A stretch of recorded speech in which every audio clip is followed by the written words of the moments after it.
What's up, everyone?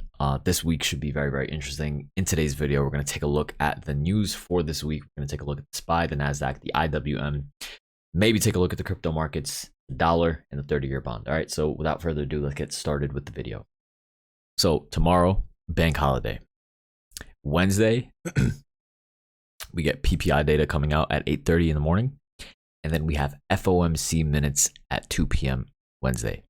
Thursday mornings, we have core CPI data coming out. And then Friday morning, we have core retail sales coming out. And then at 10 a.m., we get consumer sentiment, preliminary consumer sentiment data. So very interesting stuff. Basically, next week is going to, unfortunately, be a bit choppy in terms of swings. It's going to be high volatility. The options contracts are going to have high IV as well. So the day trades early on are going to be less. They're going to be more risky, and but we're going to make more money because we're going to get everything right. So it's good. All right, now let's just take a look at the SPY. Let's just zoom in here. So if you remember, I was saying that, okay, clearly this is a bull flag, right? We were in a very bullish pattern, right? But if you remember, I was saying that all of the bullish moves that were sustainable and that continued happening did not have a period of consolidation like this. We did not have a period of consolidation. There was only one point earlier than this where we had a period of consolidation. So my thought process was, because we're in a bear market, we don't have the buyers to step in like this at support. It is a much higher risk reward, like I was saying, for people up here to be going short, because it also follows along with the overall momentum of the overall chart, right?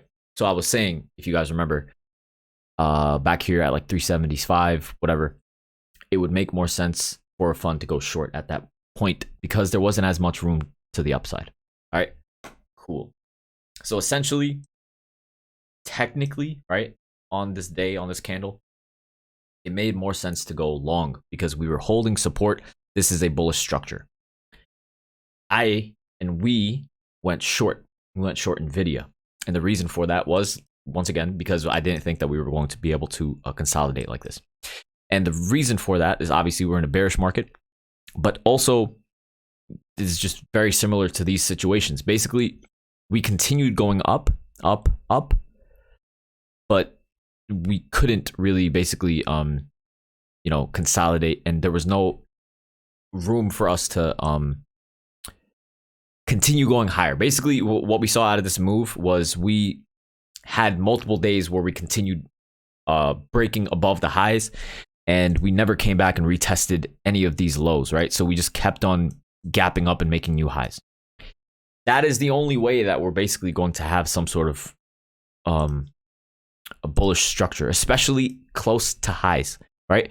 Unless the only other time where we're going to be able, so look, the only time we're going to be able to consolidate and create bull flags like this is if we end up breaking down below to like 330, 325, 330. From here, bless your heart, make bull flags. You can make bull flags and continue up higher and higher. And then you could rip up back up to 360, 370, right? But when we're so close to, the highs, we're still very relatively close to people entering long here. We're very close to the prior low. You have to also remember that a few months ago, people were saying, okay, that is the low for the market. We're not going to make another low. What ended up happening? We made another low. So we're still clearly very bearish. We had a whole move to 430. That wasn't sustainable. Zoom out, we're back to 362.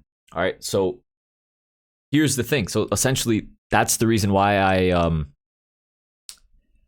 didn't want to go long. I would rather go short. We saw the stagnation in the market.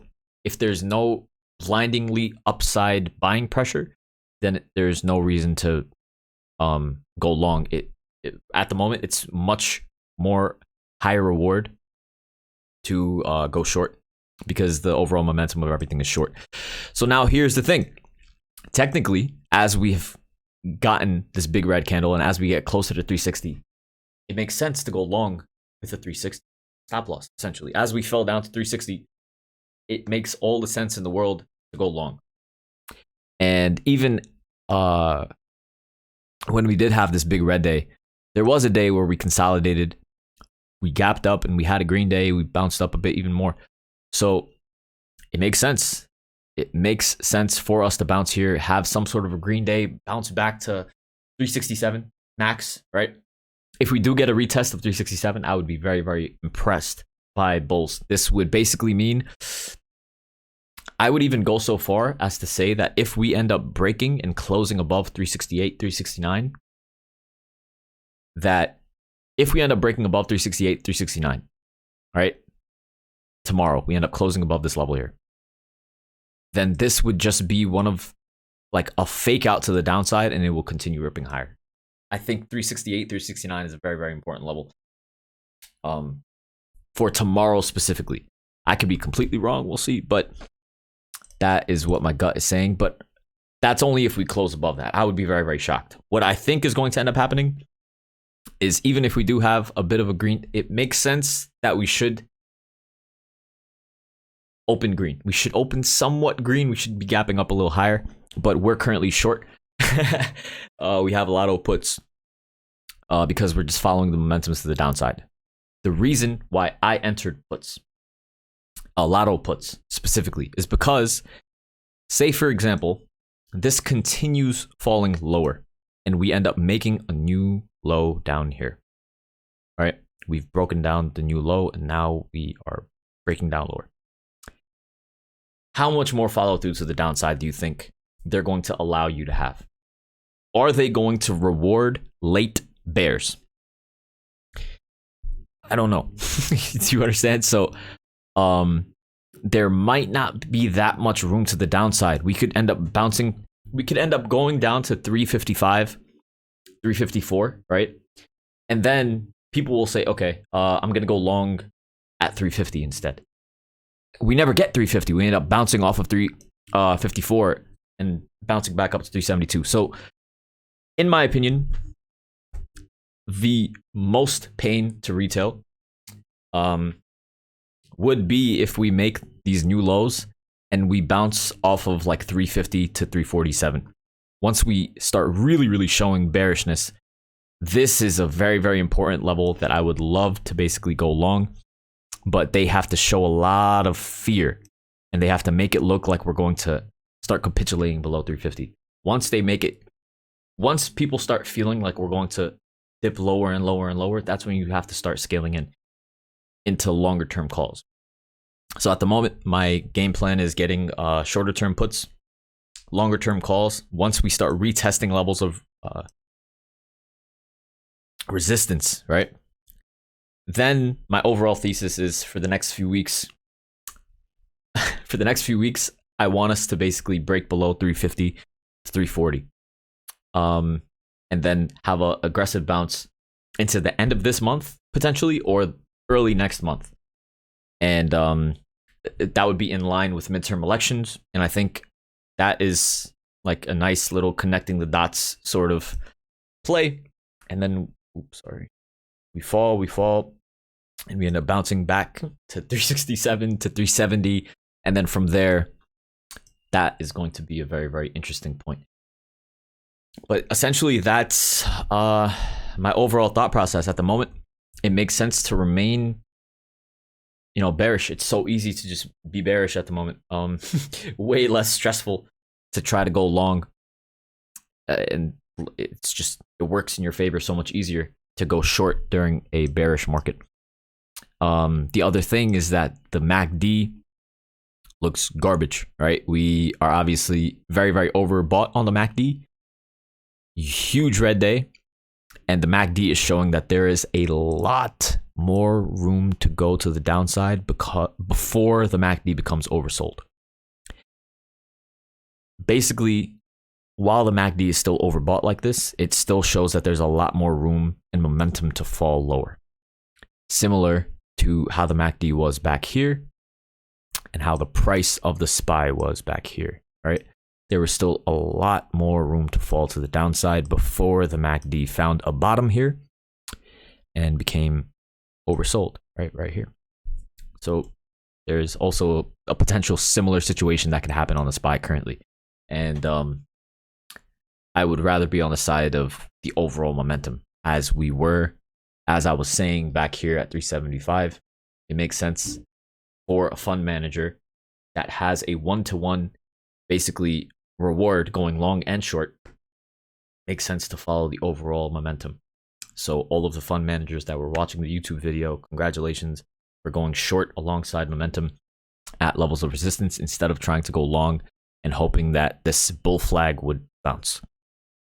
So yeah, there's my analysis for the SPY. We can take a look at the NASDAQ and the IWM. You can clearly see that we technically closed below levels of support, right? So it's going to be very interesting. We technically closed below this 269.28 level, which was the prior low. And clearly the MACD is still showing a lot of weakness as well. There's still a lot more room to go for us to get to very, very strong, dignified levels of support. At that point, that's when we're going to have to make a decision of if the market is going to just start capitulating or if we're going to find some sort of a bounce. But this is that level, that 257 level, similar to that 347 level on the SPY. Now let's take a look at the IWM. You can clearly see that we closed below the 50% Fibonacci level at 170.19. Coincides pretty perfectly with this 170.28 level as well. So this is clearly not the most bullish setup for the IWM. And with next week, there's a lot of news coming out as well. We could have some stagnant days, but these are the days where it makes sense to lean more bearish and fade any pops, essentially, because I don't think the news that we're going to get is going to be bullish for the market. I could be wrong, but there's that for the overall market. Now we could go ahead and take a look at the dollar. So the dollar, obviously, it's not showing that much strength in terms of what the MACD was supposed to be doing. The MACD was very oversold, and we didn't bounce that heavily on the dollar compared to what we could have. But regardless, this is still a bullish structure on the dollar. I would be very surprised if we just continue having green days. That would be very unlikely for us to eventually break above. So it does make sense to have some sort of a stagnant day in the stock market, because I don't think we're going to have continuous green days on the dollar. So if we basically have some sort of a red day or a day of consolidation on the dollar, then that is going to be a green day for the stock market. So currently, the dollar doesn't look like we're going to continue having like extreme strength. So there could be some point in the week, there's a good chance that it could be tomorrow on the stock market, that we do have some sort of a green day, a stagnant day, and then a continuation to the downside afterward, heading into Tuesday and Wednesday. So aside from that, I mean, that's my analysis for the week. I hope you guys enjoyed today's video. Make sure to like, comment, subscribe, do all that good stuff. I will see you guys tomorrow for the live stream. Thank you.